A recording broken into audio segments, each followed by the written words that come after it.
Love and Balance. I'm Saw and I'm tuning in.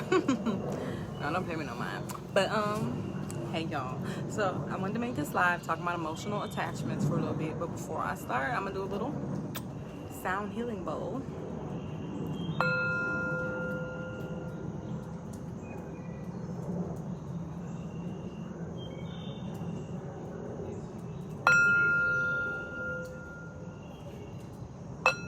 Hold on, give me a second.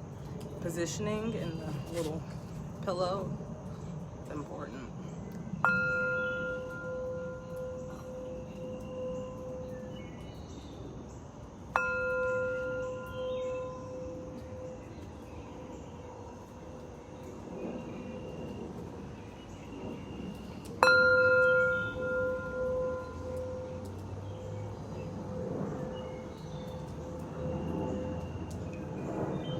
It's been a minute since I've done it, so I'm about to sit it down. Let's see if I can do it when I'm sitting it down. No, I'm gonna have to hold it.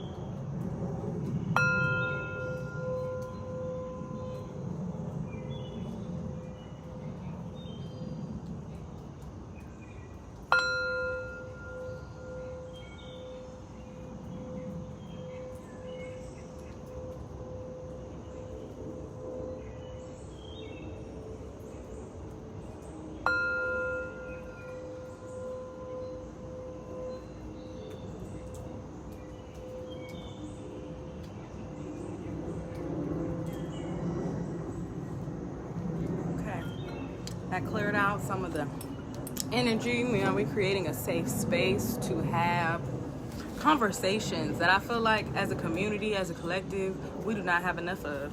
I am outside, so you can hear the birds. You see the little lightning bugs, a fly, a mosquito. I do not like flies or mosquitoes, so I'll probably be smacking a few. But yes, I want to talk about emotional attachments because I know as a people, as humans, we be in our feelings. And our feelings definitely have their purpose, but it's a manner of learning discernment. And that's not something that is consistently cultivated as a community. And emotional attachments really get us in a lot of fucked up predicaments. Excuse my French. And I say that because I've experienced them. And there's nothing wrong with having emotional attachments. It's the space and priority we put them in.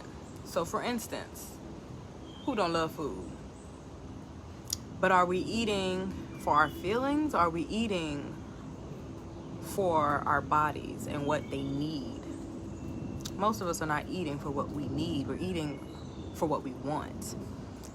Those are two different things, you know. And a lot of our emotional attachments are wants, a manner of comfortability, you know, a safe place. But it's really a space that's not really safe if it isn't healthy, if it doesn't have boundaries or certain limitations on it, if it's not feeding you in certain ways. That was my alarm to not eat after 9 p.m. So I'll be having like a 30-minute window to eat. But do I be sticking to it? Not so much. I'm working on establishing healthy boundaries, a healthy relationship with food, because it's not something that has really been taught. Like, I grew up vegetarian and whatnot, but you can still eat unhealthy even if you're not eating meat. And that's something I had to learn the older I get. But emotional attachments. A lot of us stay in places, relationships, jobs,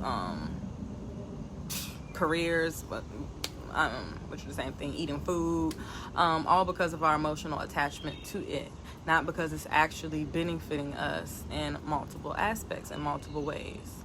I have stayed in relationships, friendships, family relationships, and romantic relationships that were no longer serving me, but I stayed because they felt comfortable. This is what I was used to. You get so accustomed to living your life a certain way on the day-to-day that you're not even thinking about how is this feeding me on the day-to-day either. you know? So we really have to work on taking some of our feelings out of stuff. Nobody's saying being an asshole, being mean, so to speak, which is still an emotion. But it's about taking a very balanced look at things. Like, what am I putting into this? What am I getting out of this? Okay.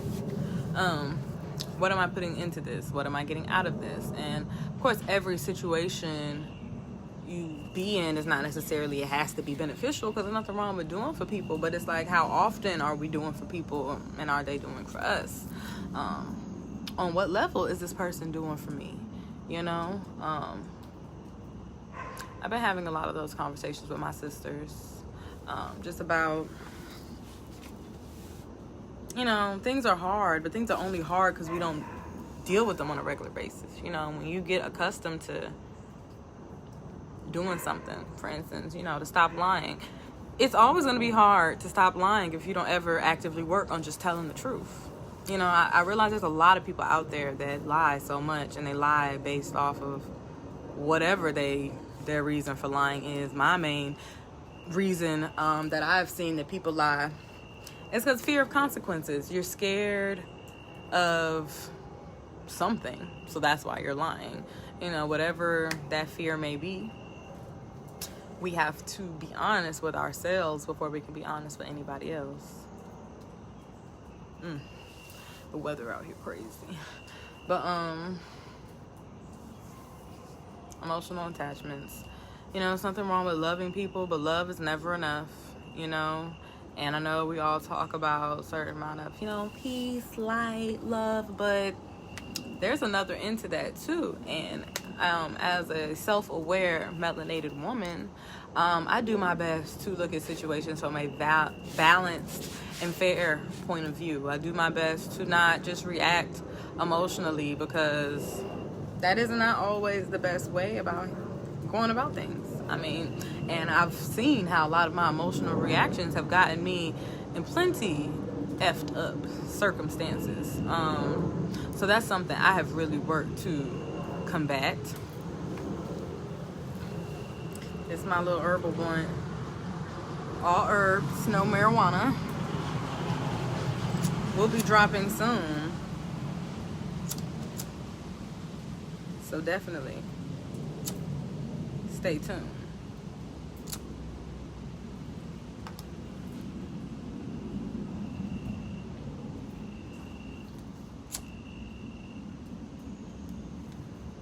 This is a hemp wrap that I use. I stopped smoking tobacco a long time ago. It's been almost a full year probably since I stopped using shells, blunts, whatever we want to call them. So I'm definitely happy about that, because that tobacco is no good for you. Shit, I done had emotional attachment to weed. Let's talk about it. And that's some shit that I really had to recognize and nip in the bud, because I've been so comfortable smoking weed, which is nothing wrong with smoking weed, but it's nothing wrong with eating, you know, nothing wrong with being in a relationship, but you still have to look at, how are these things feeding me? What are they doing for me? What is my attachment to them? Is it a healthy attachment?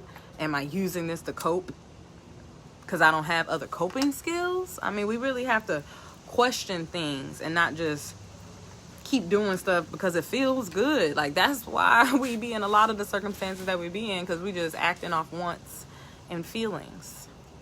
And some of our feelings are not to be trusted. Some of our feelings don't even be our feelings. They are projections that have been put onto us generationally. So you got to look at that too. Like, where did this come from? Did something I actually experienced cause me to feel this way? Or did somebody tell me something that made me feel a way? And I'm like, yep, I'm taking on that too. You know, we really have to look at things from a broader spectrum and not just in our little bubbles. Because our little bubbles are literally that. They're just our little bubbles. And of course, they matter the most, because that's who we are. That's where we are. But we're always growing, changing, evolving. Like, that should be everyone's focus, period. You know, if you're okay with being stuck in one place, I feel bad for you. Not that there's anything wrong with just being stuck in one place, you know. Of course, you know, you can decide to plant your roots someplace as in the form of living, but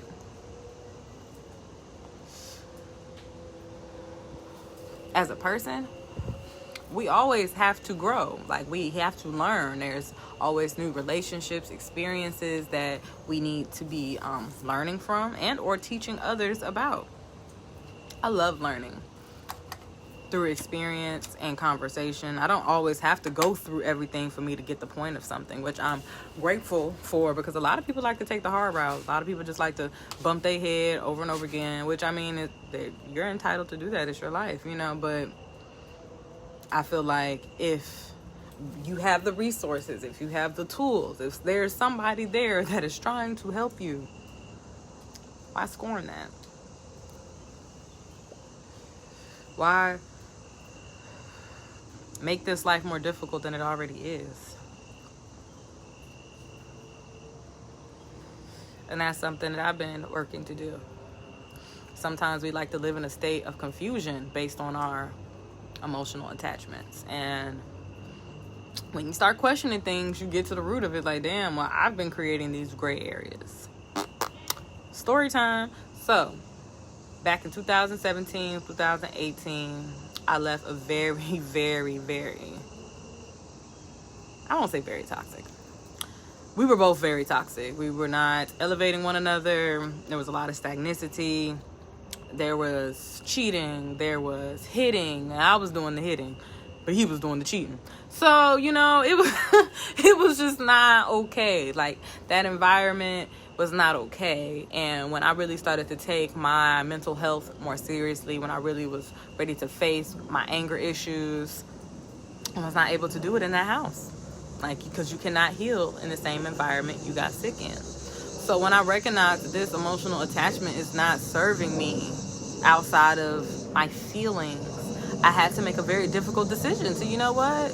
I deserve better. And hey, you deserve better too, because clearly we're not what each other needs, sir. You know, and that took a while to really sever that tie due to emotional attachments, you know, where if I would have had the views that I have about things now, it would have been way easier, you know. But I learned what I needed to learn, because that's, you know, what we're here to do.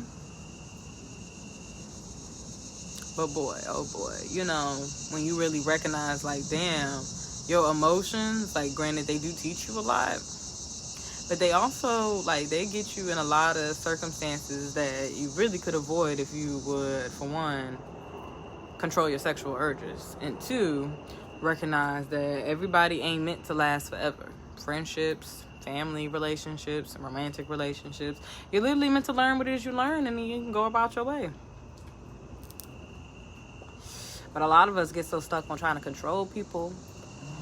Shit, even control our feelings. That's why I like to just control my situations. At the end of the day, as long as I don't put myself in an environment for XYZ to take place, I should not have to worry about making those decisions when XYZ presents itself, if I keep myself away from XYZ. You know, like, I think a lot of us sometimes like to just play that Russian roulette with our mental health, Russian roulette with our sexual health, Russian roulette with our physical health. You know, we look at other people that play those games and, oh my God, you're crazy. But literally, we do that shit on a day-to-day. Playing Russian roulette.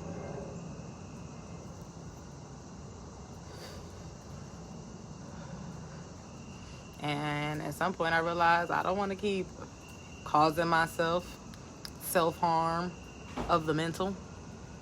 You know, there's lots of ways to self-harm yourself. And emotional attachments is a big one. You know, the places, spaces we allow ourselves to stay in just off of emotions alone. It's really sickening. And I feel like that's our problems as human in general. Like, we have to look at things from a broader perspective than just our own emotional selfishness. Like, clearly, like, there's how many people in the world, and you worried about just how you feel about something?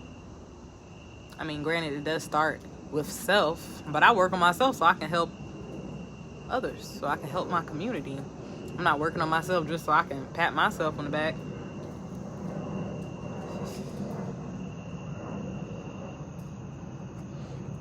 say, yes, how you did it. Look at you. Yippee. Like, that's not what it's about.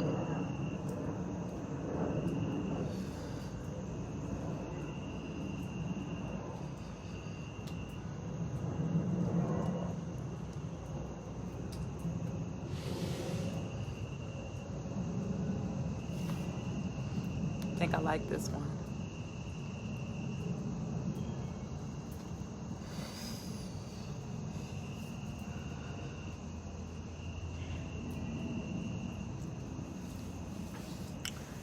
I just feel like the more we surround ourselves around people that have healthy boundaries, a healthy mindset, it helps you to recognize how much work you still be having to do. And me and my husband, we don't really have anybody to be on our levels of thinking, working on themselves and stuff like that. We've had to leave so many people behind in a manner of, they just can't go where you're going. Because it take work. Can't drag people along. But